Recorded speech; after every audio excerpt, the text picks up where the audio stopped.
Was it hard to take the hijab off actually? What do you mean by that, actually? In Western societies, there's a perception that if a woman is wearing a hijab, that she's not free. For my dad, it was going to be a very big deal because this is what he thought is required in Islam. This is what he thought is required of his daughters. Why would you make someone feel like if they do something that they have to commit to it for the rest of their lives? Like maybe they want to commit to it for a little bit and then they want to reassess how they feel. Was it a hard decision? Yes. Thank you for being here. I'm talking to an exciting person, Urooba. She's a journalist. She's Pakistani Canadian, and she has a lot of stories to tell from all over the world. She's lived in 4 continents, several countries. But today we're going to talk about an article she wrote many years ago, I think 10 years ago.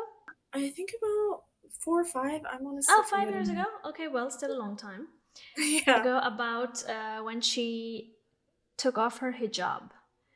And at this time, you were based in Canada. So you can start off by introducing yourself. Thanks again, Kaka, for having me. Always excited to talk to you about feminist stuff. As I mentioned, or as Kaka mentioned, I'm a journalist. I'm based in the Middle East now, but I've also lived in Latin America, Europe, and I'm from Canada, so I grew up in North America. And I think the article you're talking about is the one where I talk about dating, sexuality, sex, the hijab. And I wrote that in 2020, I think I remember now, during COVID, but it was about my experience of wearing hijab for 10 years, and then now I'm almost approaching 10 years of not wearing the hijab. So things come full circle, I guess.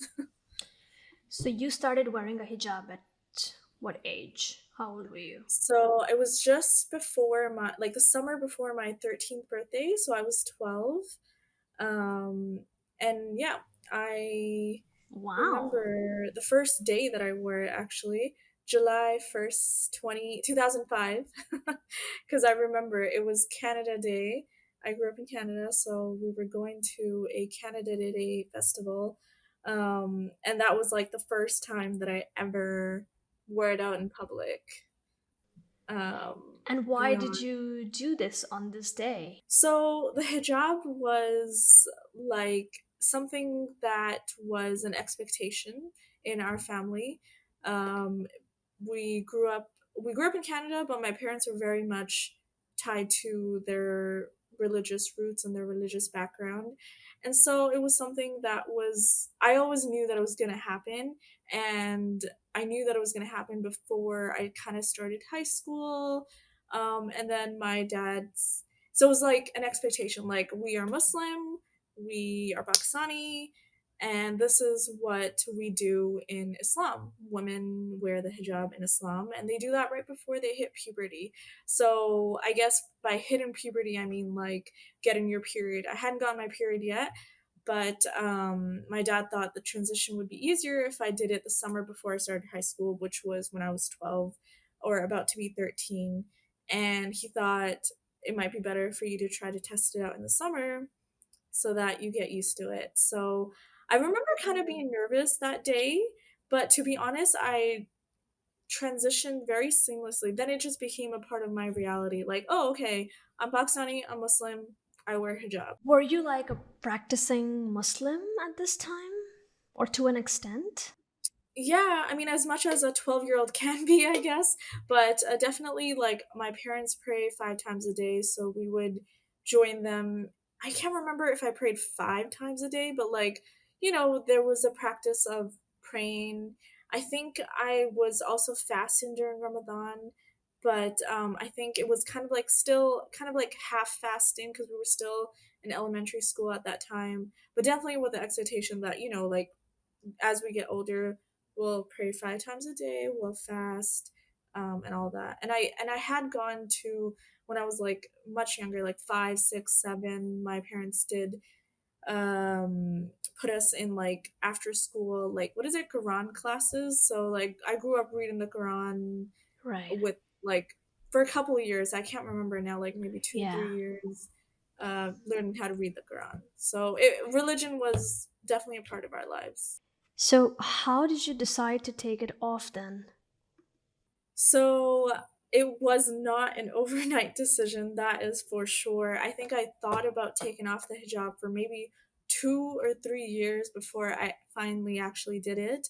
I remember, I think it was, like, maybe probably when I was 19 when I started to question, I guess not just the hijab, but also, like, things within Islam as well. So I guess around when I was 18, I was actually probably the most religious that I was. So the year before, I actually started questioning things because I had started university and I had met like Muslim girls for the first time. I mean, I had some Muslim friends growing up, but not in this community way because I joined our student campus group called the Muslim Student Association, and they were my first like point of community, I guess, in university. It was like a bunch of us, right? Like 15, 20, 30 of us, and they became instant friends of mine. And so I was at the height of my religiosity. We would do a weekly halakha group, which is when you get together and discuss things from the Quran and the Hadith. And I would be doing like booths on campus with the Muslim Student Association, like with banners that said ask me about Islam and things like that, like on campus. This is again in Canada, in Vancouver. And so that was kind of the height of, because growing up I was religious, but I didn't really like come into it in my own until I was 18, and that happened and I found community and people my age who were super into the religion. And then I also started to take like sociology classes, right? And I started to learn about things like gender and class and race for the first time. So I was generally learning about these larger, I guess, concepts that I'd never really thought about before. And I started to understand a bit more about women's rights and learning more about like LGBTQ rights and things like that. It was kind of a slow process. Like I started to question things within the religion, mostly when it came to women's rights, and that's when I started to have a lot of cognitive dissonance about some of the things that I knew and some of the things I saw and some of the things that I was learning.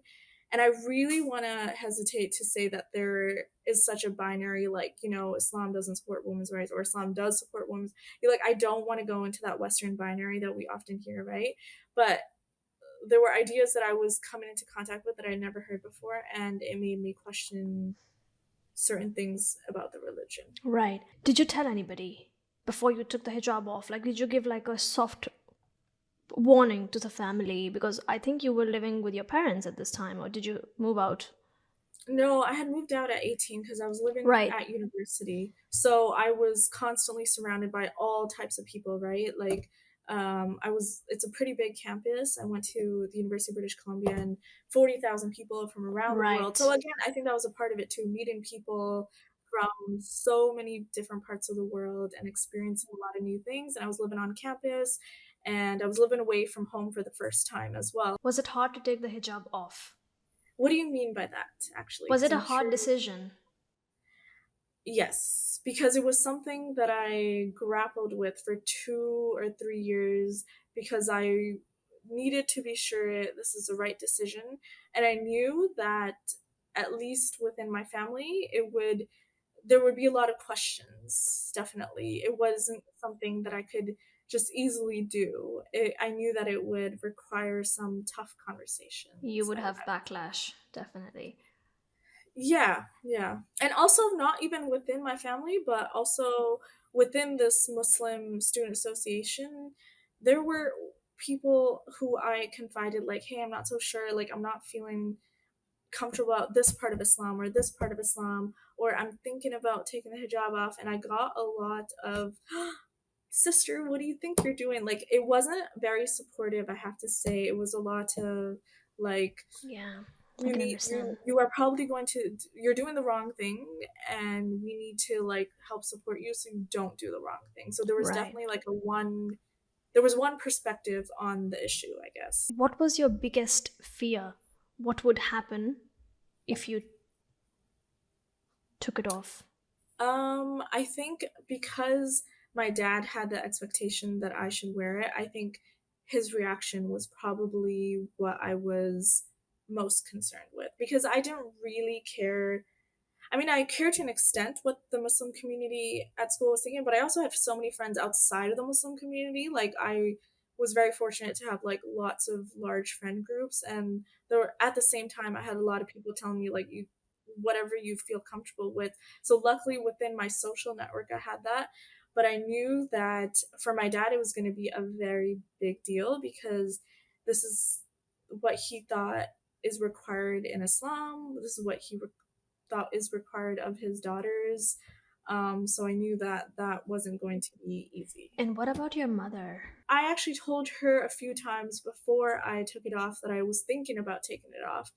And I think because she's a woman, she understands that there's so much more involved in wearing the hijab than simply like a religious requirement. So she knew that like having the conversation with my dad wouldn't be easy. And it's not like she wasn't either pro or against. She was just like, just think about it. And she knew that over the years, like, I had struggled wearing the hijab, because eventually, like, basically the hijab started coming off a little bit slowly. I would wear it turban style, or I'd wear it like wrapped in different ways. I'd wear earrings with it, and even within the Muslim community, a lot of that isn't considered proper if you're showing your neck or your chin, or you're wearing earrings or whatever. So she'd already seen that process start to happen, so she knew that eventually I would take it off. What was the big reveal like when you actually took it off and when you had taken it off and then you were in front of the family? It was January 3rd, 2015. Oh god, you have It was the day amazing before. memory. I Eidetic, have eidetic. I just have really good memory with specific things. But it was the day before I took it off officially. So the day I actually were not wearing it out in public was January 4th, 2015. And I remember, so you know how like I mentioned I wore it in 2005 for the first time, and that day I felt like everybody was staring at me, and also the day I took it off in 2015 I also felt like everybody was staring at me, but of course both times it was in my head because no one else is thinking about it as much as I am. But was the But big reveal in front of the parents? Like, did they see you? so what happened was we were all praying. So I was at home for winter break, before, because I was living in the dorms on campus, but we had like a 2-week winter break, and this was like the last day before winter break that I specifically was like, okay, I need to do it before I go back to campus, and I'm gonna do it on the last day because I know I want to be out of the house um when I tell my parents. And so we were all praying prayer together, like the Maghrib prayer. And then I was like, "Hey, Dad, I need to tell you something." And I told him. So the thing is, I couldn't simply say I don't want to wear the hijab. I had to justify it Islamically. Yeah. So I had to say that there's a lot of disagreement among scholars about whether hijab is compulsory or not, obligatory or not. Yeah. Um, and so I had to frame it in a way like there's a lot of dispute within the Islamic community. So I guess another starting to become more and more agnostic. So But did you say that? Did you say no, agnostic? I didn't tell my parents that. I just I just told them that within Islam, the hijab is itself is debated, which it is. Like there's lots of Muslim women who are practicing who don't wear it. So that's kind of how I framed it. And actually surprisingly my dad's reaction I thought would be one of anger, but it was actually just silence and possibly disappointment. Yeah, definitely disappointment. But he didn't lash out. He didn't say anything dramatic. He just, yeah, he just looked disappointed.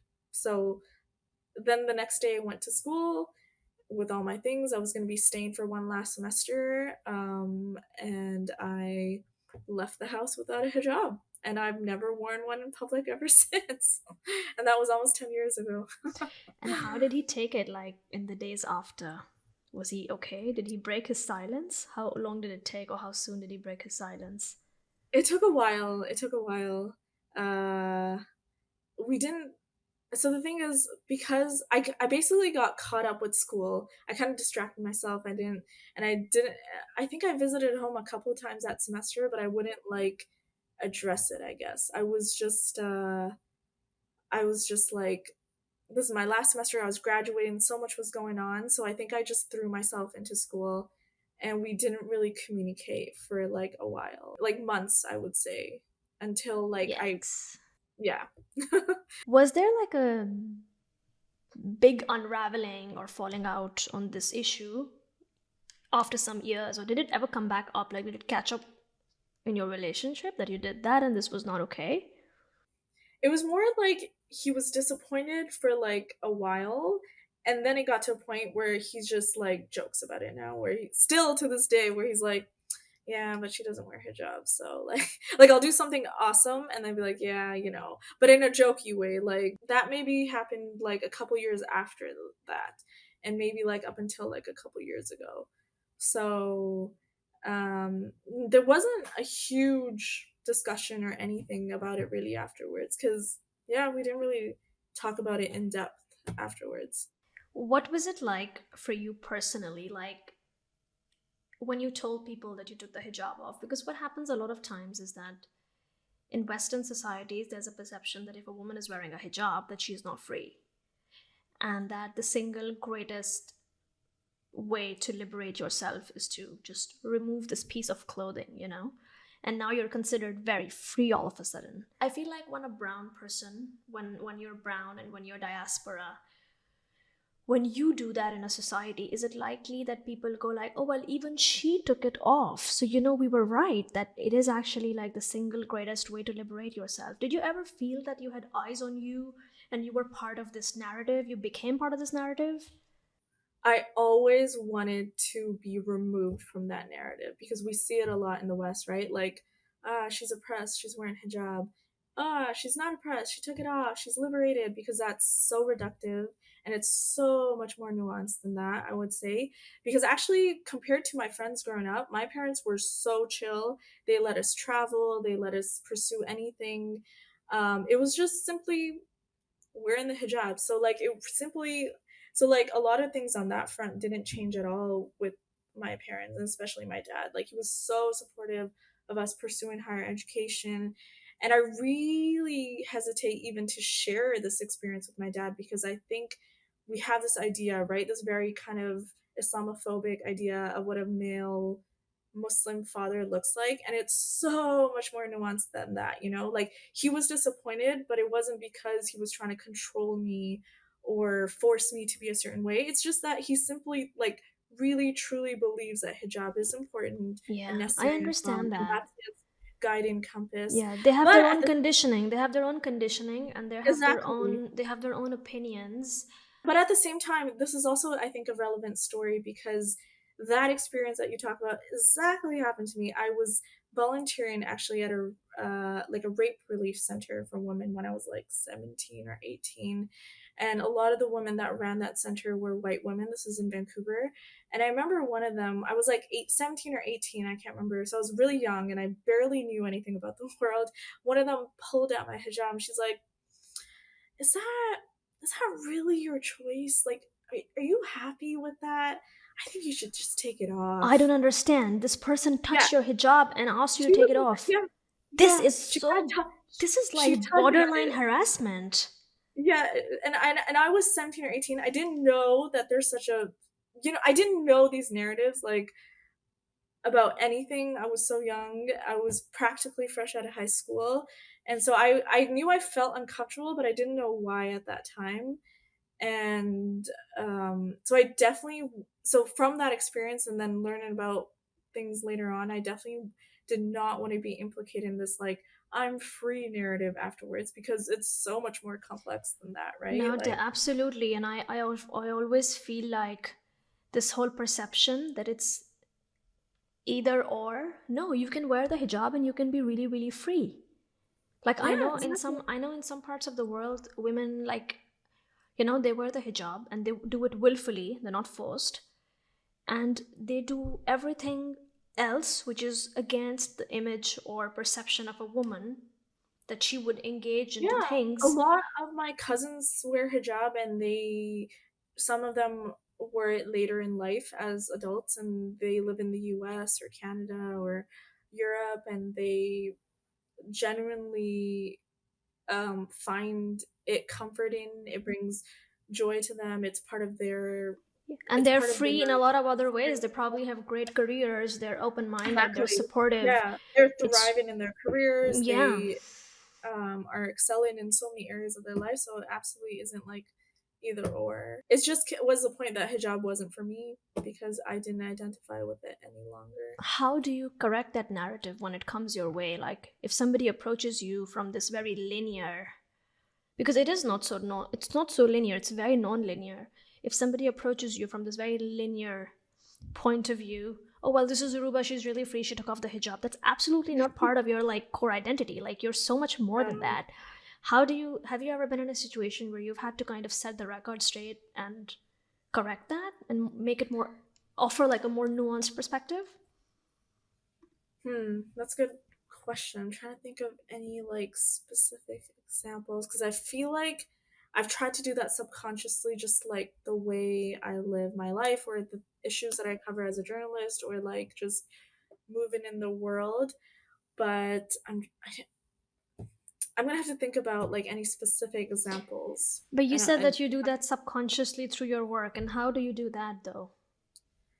I think by some of the stories that I choose to report on, I think right now, like covering what's happening in Gaza is a prime example. Like it's related in the sense that like in a lot of media, some people are not afforded the same humanization that other communities are. So I really hope that in my work, and I'm fortunate to be in a newsroom that allows that to happen, where we can really delve into like who are these people on the ground in Gaza who are being impacted? Like, who are, like, we talk about war so generally, so broadly, but the civilian impact, and a lot of that will be like, I'll be speaking to women in Gaza who are telling me exactly what they're going through.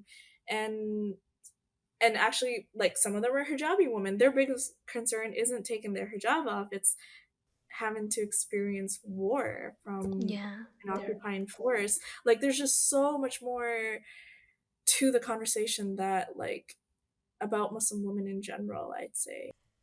Everybody has this diagram in their mind. Okay, well, if you're Muslim and you're wearing the hijab, then you're automatically oppressed.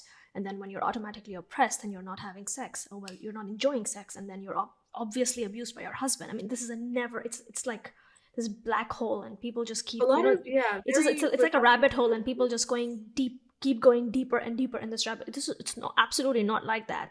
I would say conversely though, there is obviously within Muslim communities, within Pakistani communities, within I'm sure Arab communities, like within Muslim communities in general, there's still a lot of work on gender to be done. But I think a lot of that conversation has to be more inward rather than Now, a outward. lot of those conversations have to be more inward, and a lot of those policies and rules have to be made by people who are actually affected by it versus people who set up NGOs abroad and they have no idea what it is like to be on the ground. I mean, you can't really be sitting in the EU and making policies for Afghan women. You need Yeah. input from Afghan women on what they Yeah. want. And I say Afghan women because, I mean, this is a big topic in gender, and I feel like they have it really hard, just as a lot of women all over the world have it really hard. But I feel like Afghanistan is a key example in that everybody all over the world just acknowledges how bad it is for them. But I feel like actual input from Afghan women is just so little, because I know someone really well. She's Afghan, and she's sort of an activist, and she works in tech, and she's told me examples where she was invited to panels to speak, and she was speaking with white men on a panel, and she was paid less than half than what they were paid to speak on that panel. And Wow. I feel like that's so problematic. Like, it's just Yeah. unforgivable. Like, this Very happened in a country blatant. like Canada or US, somewhere in a Western country, definitely North America, I think. But it's just not okay. And I feel like that is like already part of dehumanizing them. Like, well, you're Afghan, you should be happy with less. Like, why should she be happy with less? Like, you're inviting her to speak on a panel, and you have people who are speaking with her. They're male and white and whatever, and you think that you can pay them more and pay her less. So I feel like that's definitely part of the dehumanization, and it happens Yeah. definitely to women of certain color and of certain ethnicities more than others. Did you face any resistance from your friends? So a lot of my core like close friends, no, like they were always very supportive. But as I mentioned, that kind of larger community that I had with the Muslims on campus, I I didn't have an immediate fallout with everyone, but like over the years, I think it was less about the hijab and more so about the lifestyle changes that came afterwards. Because absolutely, like there were certain things that changed in terms of my lifestyle. And I think that was more of a thing that they distanced themselves from over the years rather than just simply taking the hijab off. Did anyone say anything specifically to my face? No, no. There wasn't any like, you took off the hijab, that's really bad. Like, no one ever said that. Right. But it Nice. was more like a slow distance, but also probably from both ends because there were things I didn't identify with anymore either. So, yeah. But I still have like a couple of really good friends from that era, and of course there's a lot of people that I don't speak to anymore, but also because it was so long ago now, like it was Yeah. 10, 15 years ago, so naturally. I mean, you've talked openly about dating as a Muslim woman and as someone who's socially Muslim or culturally. I don't know how you identify. I don't know if you Actually, I actually. don't identify as socially or culturally Muslim, which is an Right. interesting conversation I also have with other people like me who grew up with Muslim backgrounds and are now agnostic, but they still recognize themselves as culturally Muslim. But I don't, to be honest. Right. And so, how do you identify then? Agnostic. And you're from your do you always say that you're brown or you're from the diaspora? Like, how does it work in terms of identity? Like, where Um, you're like I the so it's background. always interesting depending on where I'm living. Like in Latin America, I would say Canada first, and then it'd be like, oh, okay, and then assume I'm some sort of Latina, but then I'd be like, oh no, but originally I'm Pakistani. Or even in Europe, it's like it was a bit different still because you could say you're from Canada and there would still be an understanding like, okay, because there are multicultural communities. In the Middle East, it's a bit different. I think I preface with Canada still, but then there's a lot of South Asians here too, so then I'll be like, oh, but I'm originally Pakistani. Right. But the way race works around the world is also very interesting, so I feel like that's also constantly changing as well. But I generally say I'm from Canada and then I say originally Pakistani because Right. to be honest, like I can't even say quantify it like it's 50-50 because at the end of the day I did grow up in Canada. I do identify as like a Western person because my reality is so different from I think someone From who grew being up in people, Pakistan. yeah. But of course the cultural component is still there, Right. like the music, the food, the fun stuff, the clothing. Right. If someone asks me how I identify or where I'm from, I always bring my ethnicity, that I'm brown. And it just never occurs to me to mention anything about a Muslim background because I'm not religious, and I'm not a practicing Muslim, and I also question religion a lot. And well, basically, everything that you just said, I completely agree with you. But I don't go out of my way to kind of detach myself from the cultural Muslim aspect of it. And I feel like this is something very recent. This is something that has happened a lot in the wake of rising Islamophobia, that I don't make it a point to kind of detach myself from that because I feel like it feeds the defenders of Islamophobic actions.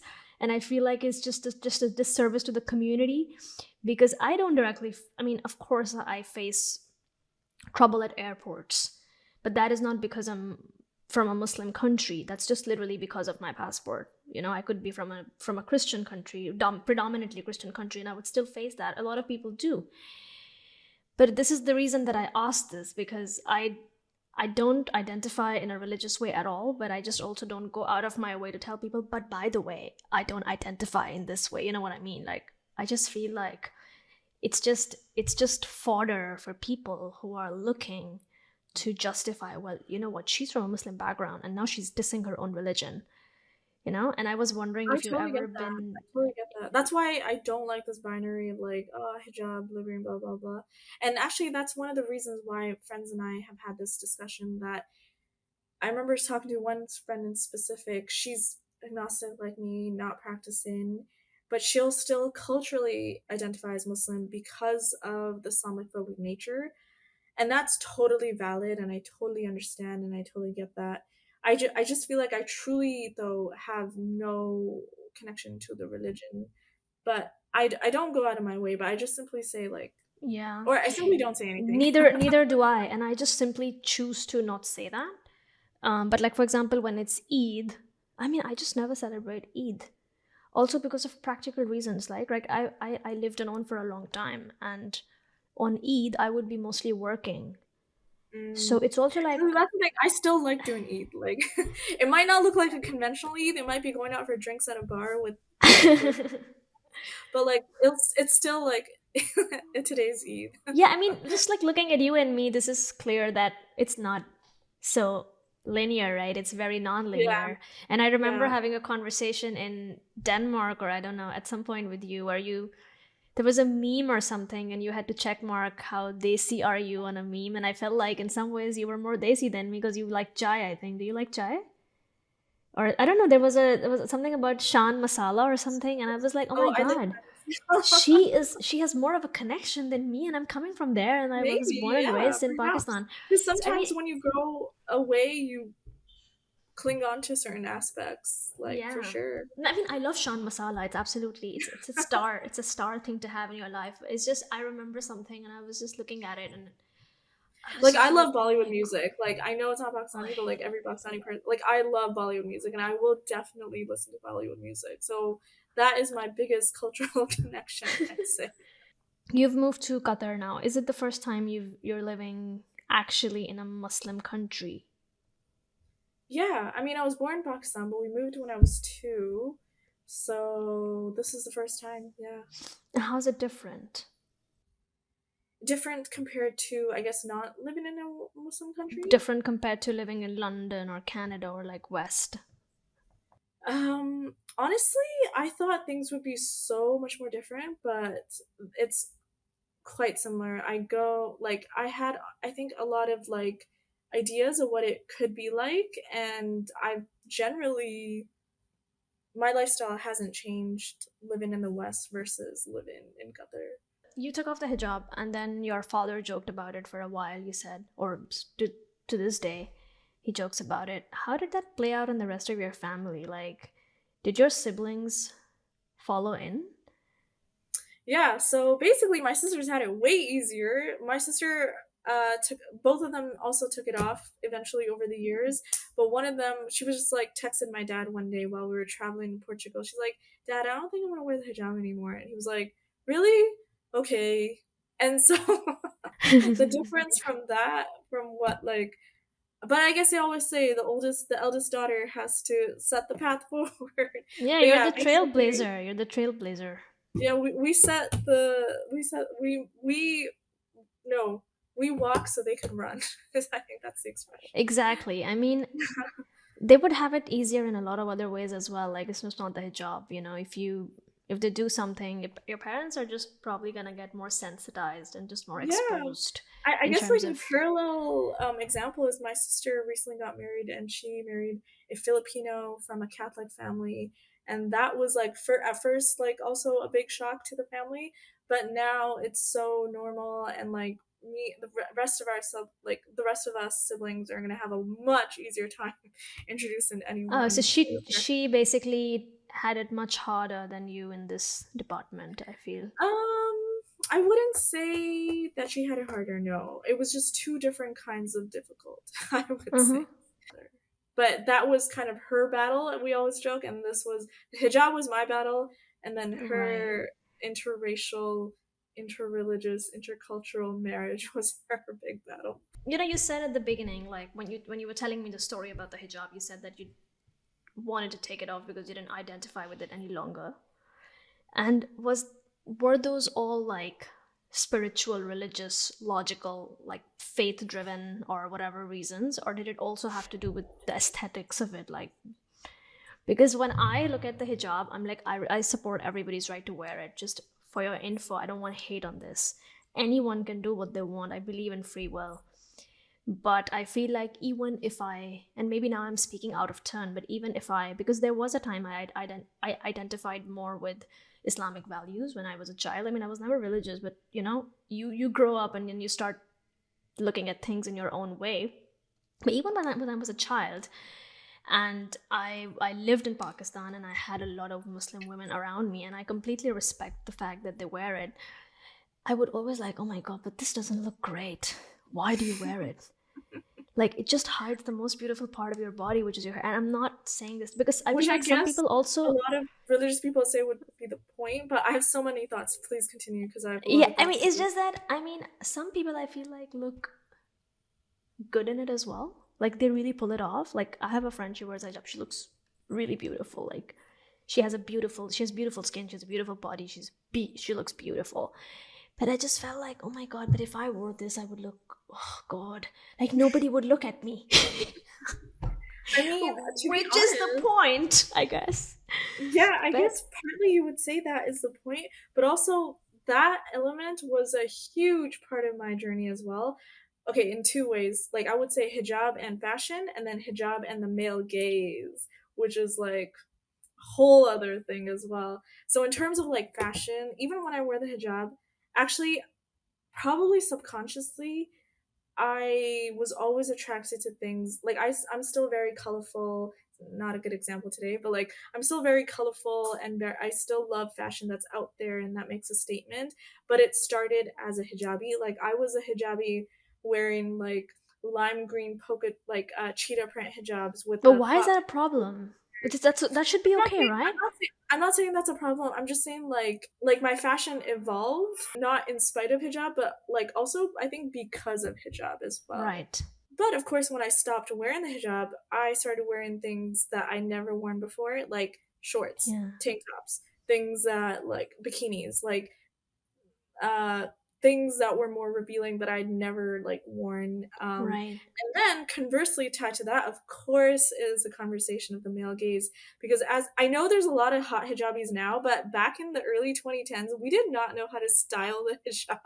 And like I think a lot of the hijabis nowadays, honestly, they look great and they know They look fashion. great. No, they I like I said, some They got people their look vela scarves. wonderful.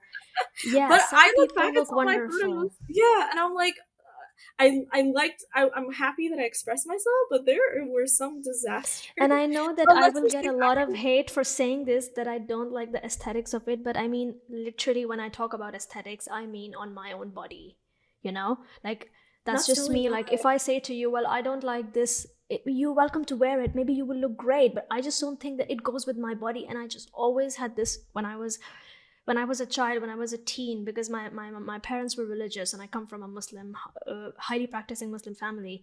And when I used to like, you know, we used to go for Eid prayers, and we used to go like to places which were, you know, more tilted towards religion, and people were very practicing there. I respect that completely. I would still go for the fun of it, you know, because the food is so great, and I would still go just to be part of a community. Like, that community feeling is important to me.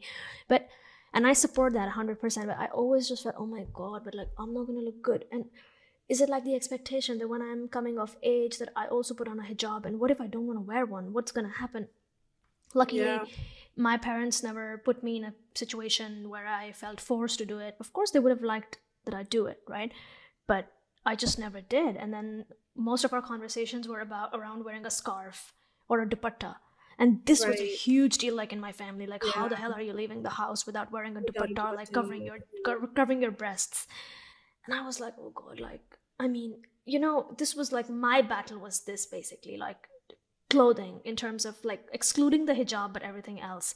And I Right. I always mean, was like, it's I'm tied not to the gonna. conversation about modesty in general, Yeah, absolutely, and expectations of modesty, I would say. I was just curious, like, this one thing you said is hijab and fashion, and the other one is hijab and male gaze. And Yeah, so that is also extremely tied to, I guess, my experience because, like, as I see on TikTok, like, there's beautiful, gorgeous hijabis who know exactly what they're doing and they could still get hit on. But me as a hijabi, not one single day did I get hit on. And then it was like literally night and day difference. When I took it off, it was the difference was 180. Like I didn't even know what to do with like the male attention because I never experienced it before. At first, it was night and day. Like, yeah, you just go from being seen, like invisible essentially, to like not. To be fair, the other things also happened. Like, I lost a bunch of weight around that time. I started wearing contacts. Like, but maybe I also emphasized my appearance more once I took off the hijab as well. So that's, Right. yeah, to experience the male gaze, I guess, for the first time. Honestly. I always wondered who's going to look at me, but that's exactly why people wear it, right? Because they feel like they have too many eyes on them and they want to shield themselves from that gaze, from that male I think, gaze. like, But Islamically, at least I hear that's the purpose of the hijab, to shield from the male gaze. But I know hijabis that still like get hit on a lot, obviously, yeah, I because mean, I have this conversation with my mom all the time, and I'm like, well, if I wear this, I'm not gonna look good. And this is not just always about the hijab. This is always about like also wearing a big shawl or like hiding like something that obscures my clothing. And I'm like, I'm not gonna look good. And she's like, well, that's the point. And I was like, no, but for me, this is really important that I look good. Like, I like my. yeah, And she's like, you what's want your to look measure? at What's your gauge for looking yeah, good? And I was like, well, I have to, first of all, look appealing to my own eyes. So when I stand in front of the mirror, I want to feel like, oh, I like how I look. And yeah. she was like, yeah, well, that's the point. And we have this, like, we still have this conversation, but in a much more nuanced, That adult reminds way. me of also just like having to wear hijab with desi clothes, with like Pakistani clothes. No offense, but it looks like I really struggled with that. Like Why sometimes I have to, particularly Pakistani clothes?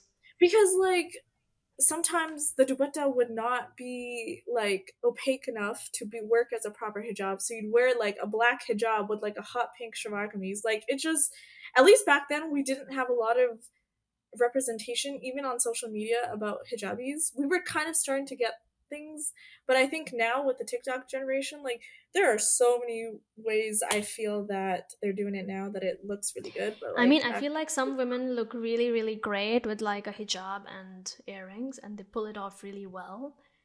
I just always think it's not for me. But I have respect yeah, for people who make it look appealing. yeah, and honestly, a lot of them do. Like it's yeah, but yeah, it's such a multifold conversation and decision, Yeah, I and do know that I people will like get to a lot of create. hate for saying this, that I don't like how Probably. it looks. Oh, remember that essay that you were mentioning? So when that was published in 2020, talking about my experience of like wearing Hmm. the hijab and taking off the hijab and then dating, the majority of criticism that I got was from Muslim women, other Muslim women. Like it went kind of viral, and I was like it was received very well in so many by so many people. But I have to say, it was other Muslim women that I got a lot of like hate from, essentially, Right. for that piece. And I never claimed to speak for other people. I was But that is a simply bit sad. about my own journey of wearing the hijab and then Yeah. not wearing the hijab, and so that was an interesting part of that.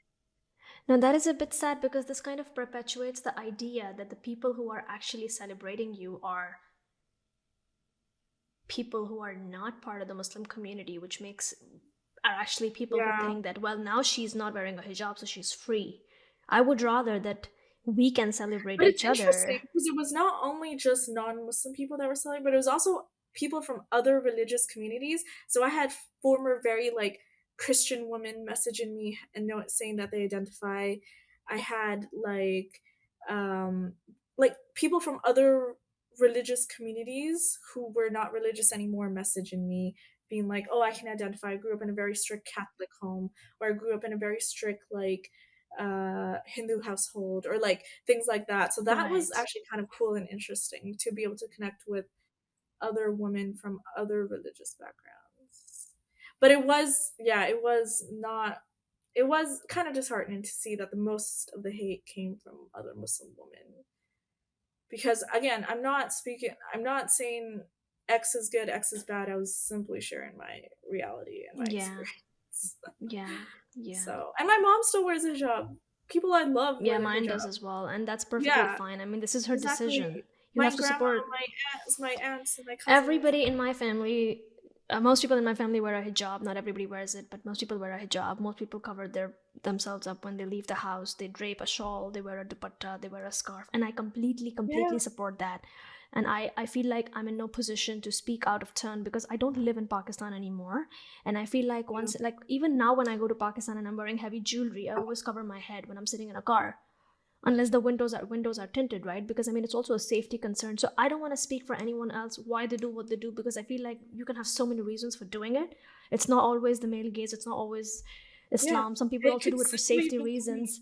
safety. It could Yeah, be whatever, and I support that. And I'm saying this because I know that this is such a controversial, explosive conversation, and a lot of people will feel excluded. So I'm just putting it out there that there is no totally, reason to feel excluded because we're totally. all in it together. And I mean, I feel like people who are wearing the hijab, it should also we also need to have a conversation around. I know women who wanna I know women who want to wear the hijab, but they're afraid of wearing it because they're afraid that they're gonna face backlash. Okay, I have to Yeah. correct So this. conversely, there's that. I don't think I know women. I think I know about women who wanna wear the hijab, and they are afraid that if they do wear it and then they take it off, they're gonna get a lot of hate. And I feel Yeah, like this is so random because, like, why would you make someone feel like if they do something that they have to commit to it for the rest of their lives? Like maybe they want to commit to it for a little bit and then they want to reassess how they feel, and that is also weird. So more power to you for taking it off, because a lot of people just feel like if they do something, then it's going to be very disgraceful if they just took it off. Yeah, and they're gonna be less than or whatever. So yeah. I feel like we could talk about this forever. thank you for being here and thank you for sharing your story.